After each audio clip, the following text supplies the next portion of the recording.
हम बात करने वाले Delhi police constable male female का जो एग्जाम हुआ था उसके बारे में, ठीक है। उसके 50 क्वेश्चन जीके और जीएस के, ठीक है, और करंट अफेयर्स के, ठीक है। जो 14 कब हुआ था, 14 नवंबर 2023 को किया गया था, फर्स्ट पारे का 9 बजे से 10:30 बजे के बीच में, ठीक है। Constable male female Delhi police का, ठीक है। आइए देखते हैं पहला प्रश्न है, निम्नलिखित में से किस राज्य ने खेलो इंडिया यूथ गेम में चौथे संस्करण की मेजबानी की? किसकी? खेलो इंडिया यूथ गेम चौथे संस्करण की मेजबानी की किसने की? हरियाणा ने। इसका आंसर होगा हरियाणा। हरियाणा राज्य ने चौथे खेलो इंडिया यूथ गेम की मेजबानी की थी। प्रश्न नंबर 2 देखते हैं, भारत से पहले किस देश ने नीति निर्माण उद्देश्यों के लिए पंचवर्षीय योजना शुरू की? यानी भारत से पहले नीति निर्माण उद्देश्यों के लिए पंचवर्षीय योजनाएं शुरू की थी। किसने की थी? सोवियत संघ ने, ठीक है। सोवियत संघ ने, यूएसएसआर ने, ठीक है, सोवियत संघ ने की थी। प्रश्न नंबर 3 देखते हैं, मोहनजोदड़ो के विशाल अन्नागार की खुदाई निम्नलिखित में से किस क्षेत्र से की गई थी? मोहनजोदड़ो के विशाल स्नानगार की खुदाई निम्नलिखित में किस क्षेत्र से की गई थी? इसका आंसर होगा दुर्ग। इसका आंसर क्या होगा? दुर्ग, ठीक है। प्रश्न नंबर 4 देखते हैं, इब्न बतूता की यात्रा पुस्तक जिसे रिहिला कहा जाता है, ठीक है, मूल रूप से किस भाषा में लिखी गई? इसमें भाषा पूछे, इसमें कौन सी भाषा लिखी गई है? अरबी भाषा में, ठीक है, अरबी भाषा में लिखी गई है। प्रश्न नंबर 5 देखते हैं, भारतीय संविधान का निम्नलिखित में से कौन सा अनुच्छेद मामलों के कार्य, शिक्षा और सार्वजनिक सहायता के अधिकार से संबंधित है? कौन सा संविधान मतलब कि कार्य, शिक्षा और सार्वजनिक सहायता के अधिकार से संबंधित है? इसका आंसर होगा अनुच्छेद 41। क्या होगा? अनुच्छेद 41 जो भारतीय संविधान का कार्य, शिक्षा और सार्वजनिक सहायता से अधिकार से संबंधित है। प्रश्न नंबर 6 देखते हैं, भारतीय संसद ने 2002 में 86वें संविधान संशोधन अधिनियम को मंजूरी दी थी। आयु वर्ग के बच्चों के लिए प्रारंभिक शिक्षा का मौलिक अधिकार सुनिश्चित किया गया था। इसमें क्या था? मौलिक अधिकार शिक्षा का अनिवार्य किया गया था, जिसमें 14 से 6 वर्ष तक के बच्चों को दिया गया था। इसका आंसर क्या होगा? प्रश्न नंबर 6 का 14 से 6 वर्ष, ठीक है। प्रश्न नंबर 7 देखते हैं कि बहुचर्चित अंग्रेजी उपन्यास Alice's adventure in wonderland, मतलब Alice's adventure in wonderland निम्नलिखित में किस लेखक का है? ये उपन्यास किसका है? लुइस कैरोल का। किसका हो गया? लुइस कैरोल का। प्रश्न नंबर 8 देखते हैं, निम्नलिखित में से किस भारतीय ओलंपियन ने प्लेइंग टू विन शीर्षक की आत्मकथा लिखी? प्लेइंग टू शीर्षक बुक किसकी है? किसकी होगी? साइना नेहवाल की। किसकी है? साइना नेहवाल की, ठीक है। इसका आंसर हो जाएगा प्रश्न नंबर 4, ठीक है। प्रश्न नंबर 9 देखते हैं, भोजन के किस भाग से शौच बनकर निकलता है? भोजन के किस भाग से शौच बनकर निकलता है? इसका आंसर होगा प्रश्न फर्स्ट, मतलब उपयुक्त भोजन। अप्रयुक्त भोजन जिसको यूज नहीं होता वो शौच बन के निकलता है। प्रश्न नंबर 10 देखते हैं, निम्नलिखित में से उत्तर प्रदेश के निर्वाण फसल का उदाहरण है? उत्तर प्रदेश की निर्वाण फसल का उदाहरण क्या है? गेहूं है। इसका आंसर हो जाएगा गेहूं। प्रश्न नंबर 11 देते हैं, उस्ताद अल्लाह रखा खां, साबिर खान, पंडित किशन महाराज और पंडित ज्ञान प्रकाश घोष किस वाद्य यंत्र से संबंधित है? ये चारों किससे संबंधित है? तबला से। किससे संबंधित है? तबला से। प्रश्न नंबर 12 देखते हैं, निम्नलिखित में से कौन सा आरबीआई पंजीकृत एनबीएफसी एमएफआई जो ग्रामीण से संयुक्त देयता समूह उधार मॉडल पर कार्य करता है? मतलब कौन सा आरबीआई पंजीकृत एनबीएफसी एमएफआई जो ग्रामीण में संयुक्त देयता समूह का उधार मॉडल पर कार्य करता है? कौन करता है? इसका ऑप्शन नंबर 3 सही होगा, fusion micro finance private limited. कौन सा होगा? Fusion micro finance limited. आइए देखो प्रश्न नंबर 13 है, निम्नलिखित में से कौन से शब्द 42वें संविधान संशोधन अधिनियम द्वारा प्रस्तावना में जोड़े गए थे? 42वें संविधान संशोधन यानी 42वें संविधान संशोधन 1986 को किया गया था, जिसमें समाजवादी और पंथ निरपेक्ष शब्द जोड़े गए थे, ठीक है। इसका आंसर हो जाएगा समाजवादी पंथ निरपेक्ष, ठीक है। प्रश्न नंबर 14 देखते हैं, कौन सी एक उत्कृष्ट गैस नहीं है? कौन सी एक उत्कृष्ट गैस नहीं है? आर्गन उत्कृष्ट गैस है, नियोन उत्कृष्ट गैस है, हीलियम उत्कृष्ट गैस है, जबकि नाइट्रोजन एक उत्कृष्ट नोबेल गैस नहीं है। प्रश्न नंबर 15 देखते हैं, वर्तमान कीमतों पर राष्ट्रीय आय की गणना के आधार पर की जाती है? वर्तमान में जो राष्ट्रीय आय की गणना है वो किस आधार पर की जाती है? ऑप्शन है प्रचलित कीमतों पर, तुलनात्मक कीमतों पर, स्तर कीमतों पर, भविष्य की कीमतों पर। इसका आंसर होगा प्रचलित कीमतों पर किया जाता है, जो वर्तमान में राष्ट्रीय आय गणना की जाती है। प्रश्न नंबर 16 देखते हैं, राज्य विधानमंडल के प्रत्येक सदन को समय समय पर बैठक के लिए कौन बुलाता है? राज्य विधानमंडल के प्रत्येक सदन को समय समय पर कौन बुलाता है? कौन बुलाता है? राज्यपाल। मतलब कि राज्य विधानमंडल के प्रत्येक सदन को समय समय के लिए कौन सत्यापन करता है? राज्यपाल करता है। प्रश्न नंबर 17 देखते हैं, निम्नलिखित में से किस अधिनियम के द्वारा सरकार प्रतिबंधनात्मक व्यापार पर रोक लगाती है? किसके लगाती है? एमआरटीपी अधिनियम के द्वारा। एमआरटीपी अधिनियम के द्वारा रोक लगाती है। प्रश्न नंबर 18 देखते हैं, सफल शिकार क्रियाकलाप का जश्न मनाने के लिए सिद्धि धमाल निम्नलिखित किस राज्य में नृत्य रूप में किया जाता है? सिद्धि धमाल क्या है? सिद्धि धमाल है जो क्या कहता है? सफल शिकार की क्रियाकलाप, यानी जब शिकार सफल हो जाता है उसके जश्न पे सिद्धि धमाल नामक एक राज्य में नृत्य मनाया जाता है। किसमें मनाया जाता है? गुजरात में। कहां मनाया जाता है? गुजरात में मनाया जाता है। प्रश्न नंबर 19 देखते हैं, कौन से वैदिक काल में राजा के लिए धार्मिक अनुष्ठान करता था? राजा के लिए वैदिक काल में राजा के लिए धार्मिक अनुष्ठान कौन करता था? पुरोहित। पुरोहित होता जो राजा के लिए धार्मिक अनुष्ठान का कार्य करता था।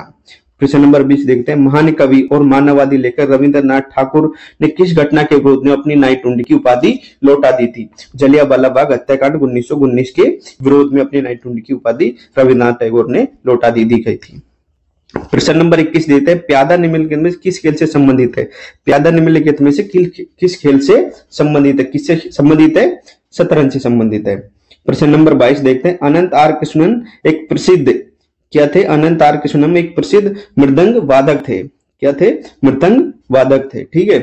प्रश्न नंबर अगला देखते हैं, 23 नंबर है, निम्नलिखित में से किस राजनीतिक हिंसा को दबाने के लिए रोलेट एक्ट पारित किया गया था? राजनीतिक हिंसा को दबाने के लिए रोलेट एक्ट पारित किया गया था 1919। किस वर्ष किया गया था? 1919 रोलेट एक्ट पारित किया गया था।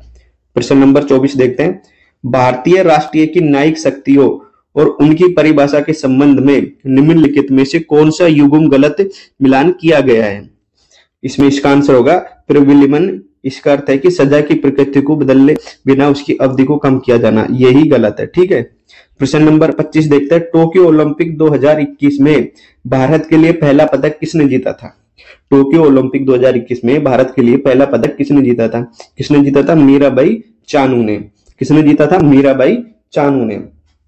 प्रश्न नंबर 26 देखते हैं, भारतीय संविधान का कौन सा अनुच्छेद विधेयक पर राज्यपाल की स्वीकृति से संबंधित है? मतलब भारतीय कौन सा संविधान अनुच्छेद विधेयकों पर राज्यपाल की स्वीकृति प्रदान करता है? अनुच्छेद 200। अनुच्छेद 200 राज्यपाल की अनुच्छेद संबंधित है। निम्नलिखित में से कौन सा विकल्प आग्नेय चट्टान का उदाहरण है? आग्नेय चट्टान का उदाहरण करते हैं, निम्नलिखित में से है कौन सा? रायोलाइट। ये आग्नेय चट्टान का उदाहरण है। ठीक है।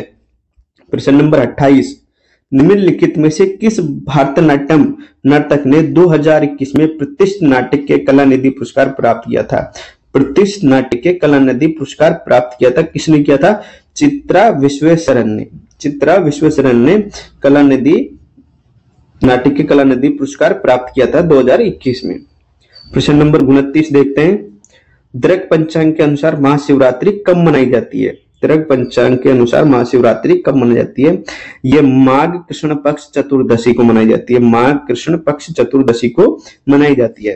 प्रश्न नंबर 30 देखते हैं, निम्नलिखित में से किस भारतीय लोक और राजनीतिक नृत्य से संयुक्त भारतीय शास्त्रीय नृत्य के लिए यूरोपीय नाटक तकनीकों को अपनाने के द्वारा संलयन कला बनाने के लिए जाना जाता है? कौन जाना जाता है? उदय शंकर।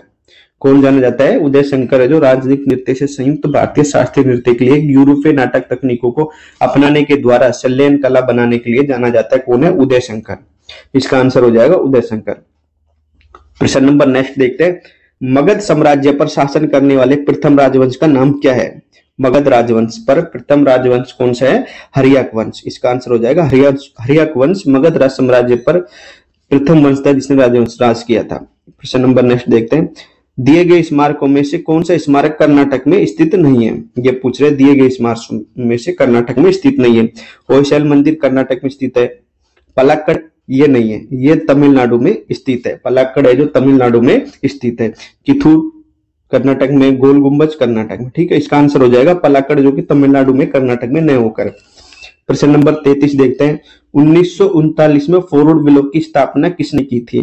फॉरवर्ड ब्लॉक की स्थापना किसने की थी? सुभाष चंद्र बोस ने फॉरवर्ड ब्लॉक की 1939 में स्थापना सुभाष चंद्र बोस ने की गई थी। प्रश्न नंबर 34 देखते हैं। गैर कॉर्पोरेट गैर कृषि लघु सूक्ष्म उद्यमों को 10 लाख तक का ऋण प्रदान करने के लिए प्रधानमंत्री द्वारा 8 अप्रैल 2015 को प्रारंभ की गई योजना की पहचान कीजिए। इसका आंसर होगा प्रधानमंत्री मुद्रा योजना, जिसमें 10 लाख तक का ऋण प्रदान किया जाता है गैर कॉर्पोरेट कृषि लघु सूक्ष्म उद्योगों के लिए, ठीक है, जो 8 अप्रैल 2015 को प्रारंभ की गई थी। प्रश्न नंबर 15 देखते हैं। निम्नलिखित में से किस क्षेत्र में वर्ष में सर्वाधिक वर्षा होती है? निम्नलिखित क्षेत्रों में, ये ऑप्शन में दे रहा है, उनके अनुसार बात करते हैं। शिलोंग, नागपुर, चेन्नई और जोधपुर। इसका आंसर होगा शिलोंग में दिए गए क्षेत्रों में सर्वाधिक वर्षा होती है। प्रश्न नंबर 36 देखते हैं। आयु वर्ग के बच्चों प्रतिपालकों को शैक्षणिक अवसर प्रदान करना माता पिता का मौलिक कर्तव्य है। कौन से? 6 से 14 वर्ष तक के आयु वर्ग के बच्चों के शैक्षणिक अवसर प्रदान करना माता पिता का मौलिक कर्तव्य है। प्रश्न नंबर 37 देखते हैं। निम्नलिखित में से प्रधानमंत्री कौन था जब नई आर्थिक शिक्षा नीति भाग के रूप में वैश्वीकरण नीति प्रयुक्त की गई थी? कौन की थी? पीवी नरसिम्हा राव, ठीक है। प्रथम आर्थिक नीति भाग के रूप में वैश्वीकरण नीति प्रस्तुत की गई थी पीवी नरसिम्हा राव के समय में। प्रश्न नंबर 38 है। IBA महिला विश्व कप मुक्केबाजी चैंपियनशिप 2013 की मेजबानी किस देश ने की थी? IBA महिला विश्व कप चैंपियनशिप 2023 की मेजबानी किस देश ने की थी? भारत ने की थी। किसने की थी? भारत ने की थी 2023 मुक्केबाजी चैंपियनशिप की। भरतनाट्यम की उत्पत्ति निम्नलिखित में से किस राज्य से हुई है? भरतनाट्यम की उत्पत्ति भारत के किस राज्य से हुई है? इसका आंसर होगा तमिलनाडु से भरतनाट्यम की उत्पत्ति हुई है।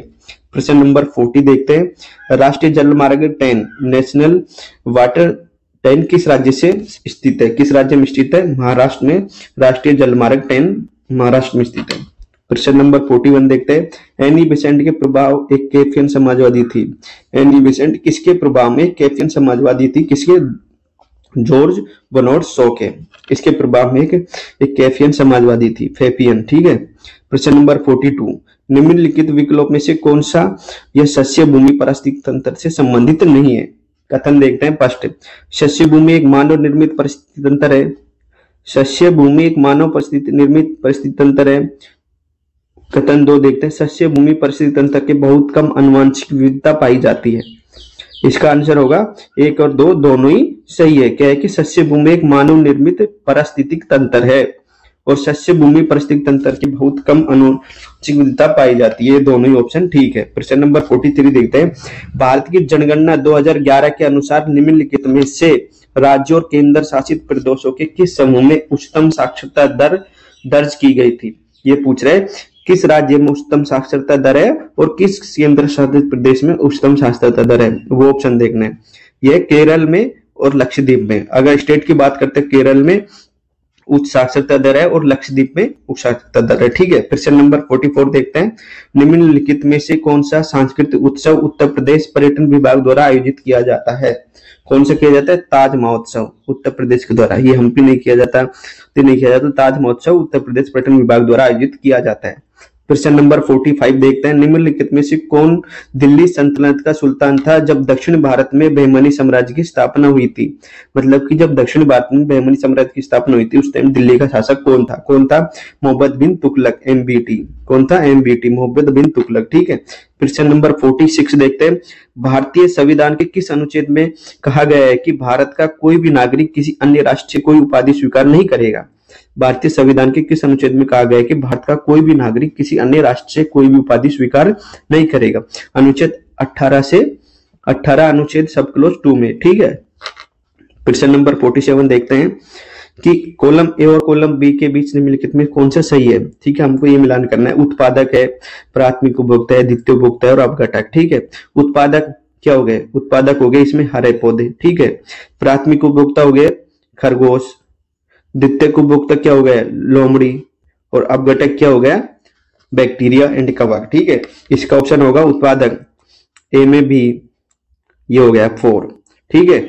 उत्पादक क्या हो गया? हरे पौधे हो गए, प्राथमिक उपभोक्ता खरगोश हो गया, द्वितीय उपभोक्ता लोमड़ी हो गई और अपघटक जीवाणु हो गए। प्रश्न नंबर 48 देखते हैं।